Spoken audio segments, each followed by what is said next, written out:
Can I sing you guys the song that I sang for Congress? Please. Cool.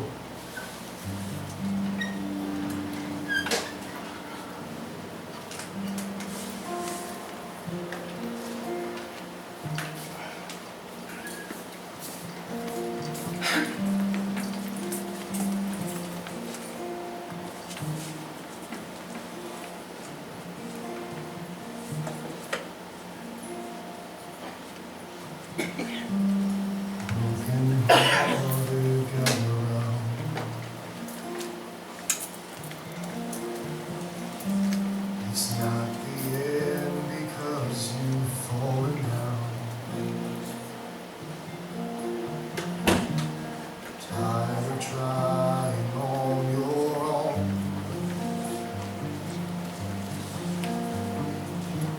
The Father's calling you, come.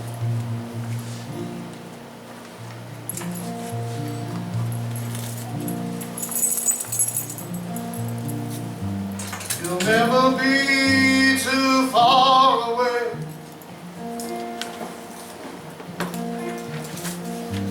Just stop and turn around, He's made a way. He said, I'll never leave you alone. Hear Him calling you, come home. This is the sound of people falling on their knees. And this is the sound of the forgiven walking free. And this is the sound of happy endings, the sound of your heart mending. This is the sound of never-ending love. This is the sound of coming home.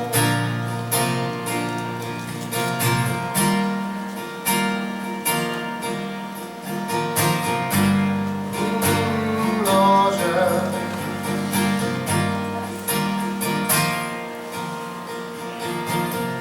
Bring in your weary and your weak.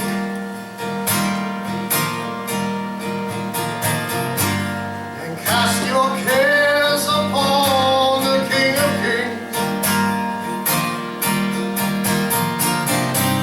He said, I'll be with you till the end. Hear the sound of the one who laid down his life for his friends. This is the sound of people falling on their knees. And this is the sound of the forgiven. We're walking free. And this is the sound of happy ending, the sound of your heart mending. This is the sound of never-ending love. This is the sound of coming home.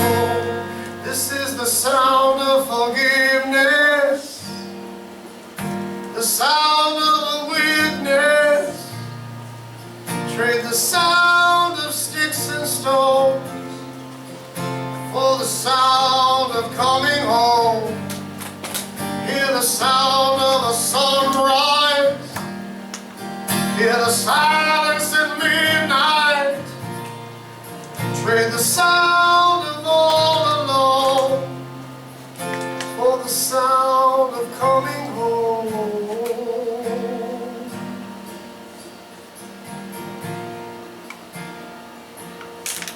This is the sound of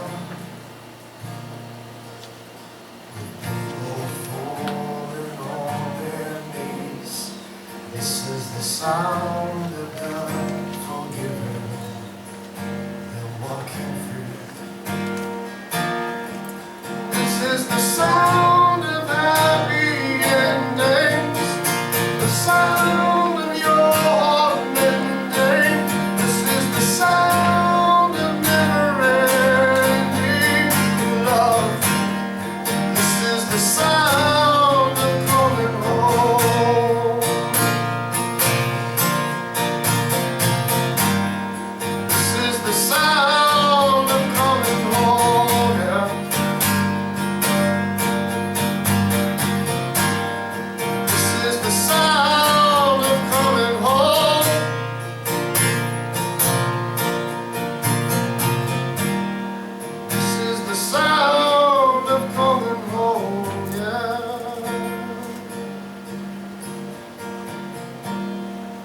This is the sound of coming home.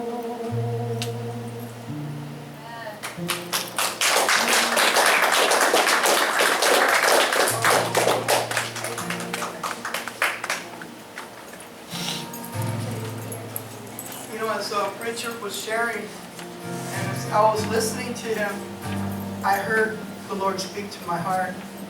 I want to read what He spoke to me, okay?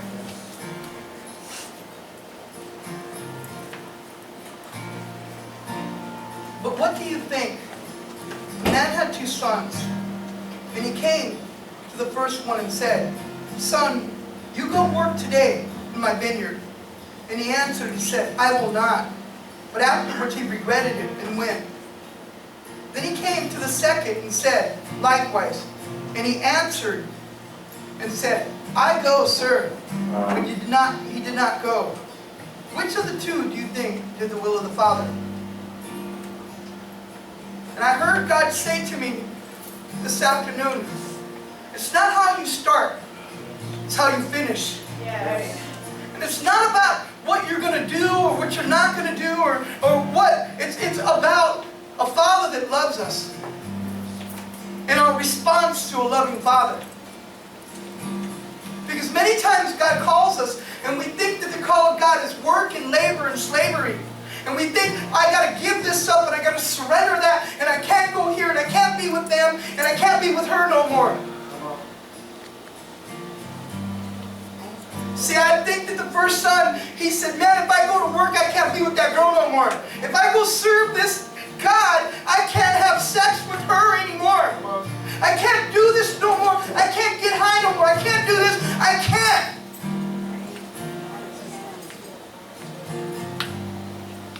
And I think the greatest thing and the greatest burden that I see Jesus in the Word was when He was on His knees praying. And He said, Lord, if there's any other way, if there's any other way, if there's any other way that we can do this, but nevertheless, not my will, but your will. Yes. We all have to come to that place where we come to that place and we say, Lord, and we've all said it, even Gabriel said, if there's any other way, can I go to another church? Do I have to go to Pine Brook? And I see my sisters here, we met them at Pine Brook. See, the first son said, I'm not going to do that. But then in his heart he said, you know what? My Father loves me and I love Him. And even though I don't want to do it right now, I'm going to do this because I love Him, because He first loved me. Yes. And he went and did it. Then the second son, just gave lip service to the father, And he said, oh, I'll go do it, sir. I'll go. How many of us have done that at the altar? I'll go, Lord. Lord, call me, I'll go. And then when it gets hard, and when things get rough, and when when God begins to acquire us to consecrate ourselves and set our lives apart, and He begins to say, you know what, look it, I don't want you to go there no more because I have something over here, because there's someone waiting there, and they're waiting in a certain moment, in a certain time, and I want you to be there. And we say, yeah, I'll go. But in the end, we don't go, we go this way. Because, we haven't surrendered our will.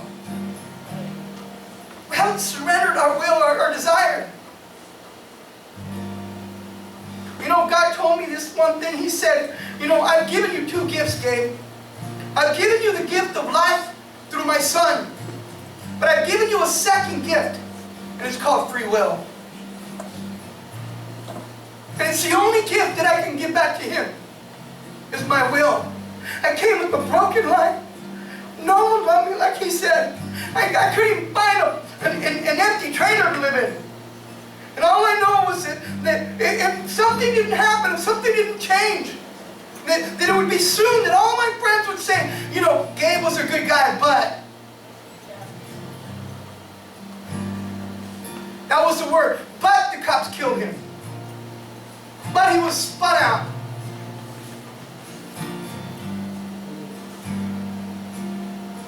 The first son said, I'm not going to do that.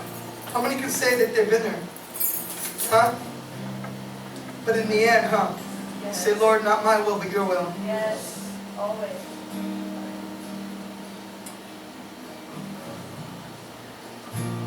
It's not how we start church, it's how we finish that makes the biggest difference. Yes. One thing that my brother said that just really spoke to me that I pray that everyone here caught. He said, this is what God will do with the fully surrendered life. Right. Amen. I mean, come on. What's it going to cost us to get our breakthrough in our life? What's it going to cost us to have victory today? You want me to tell you what it's going to cost? It's going to cost you everything. Yep. It's going to cost you everything, to surrender everything. Yep. I came to the Lord and I surrendered my own dreams. I surrendered the very desire that I have, and I said, God, I don't even care about preaching no more. I don't care about anything. All I care about is being with you, and that's all that matters to me. Yes. That I would be with you, and that you would be with me, and then I would hear your voice, and then your voice would just call me and tell me the things that I so missed to hear. As I was praying today, my brother texted me and he's like, we're talking some technical things, and I love it, And I just said, it's done. It's done. And I said, I'm in that secret place right now. How many know what I'm talking about? That secret place. Go ahead.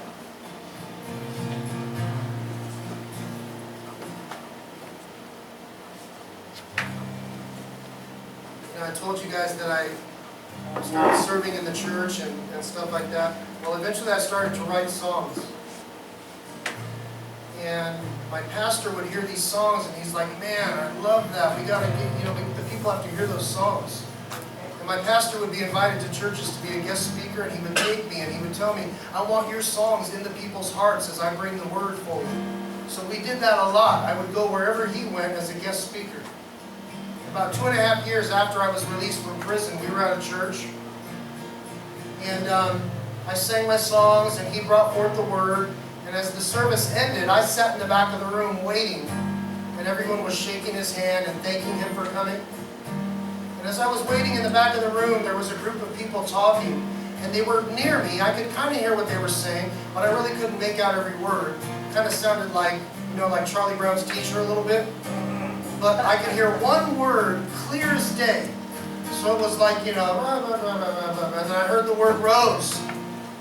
And then they would start talking again, and it was like, and then I heard the word rose. And about the 4th time, I thought, this is too weird. So I walked up to the group, and the person closest to me turned to me and said, you have such a beautiful voice. I said, thank you so much.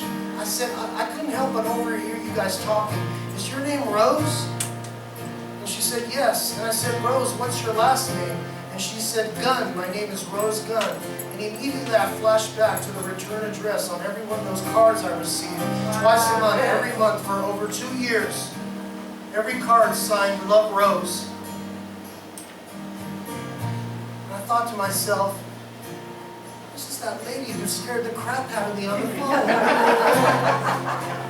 And I said, Rose, you're not going to believe who I am. As I told her who I was, she slipped out of her chair all the way face down to the ground, praising God all the way down to the floor. And Rose had been doing the only ministry she thought she could do at that time of her life, sending letters to random inmates. And after all the years that she did that, God saw fit to bring one to walk right up next to her. Rose and I eventually became friends, and we stayed in touch. We were kind of geographically challenged, but years later, when she was on her deathbed, I was standing next to that bed, holding her hand, praying with her the night before she went home to be with Jesus.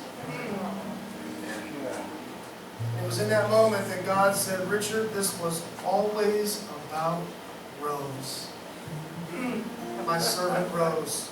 I didn't want her to pass from death to life alone, because it can be scary. So I orchestrated all of this so that you would be standing next to this bed. And because you surrendered your life to it, I remember how much you liked playing music. You ran away from home to do it. So because I'm so graceful and so loving, and because I'm a dad that just loves my kids, I'm going to put a new song into your heart. I'm going to let you do that thing that you love so much. That's the God we serve. Amen. That's the God we serve. Awesome.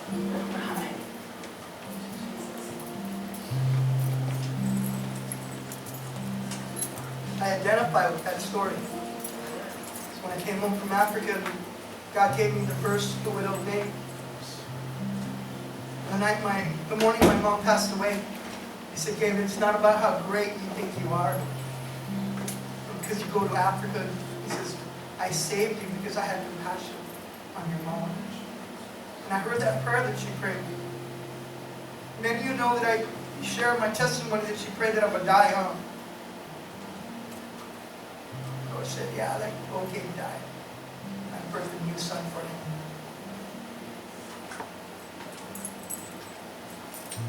There are divine appointments waiting for each and every one of us. There are moments in time that are going to impact a person's life and impact your life. And what a shame for me that I would miss that moment and walk into eternity and stand before Jesus, and then He began to show me, hey, you missed it here, attaboy, but look it, because the white throne judgment is not about what I didn't do, or like I didn't do, it's about what I didn't do. We're going to stand before Jesus, and some of us are going to be judged,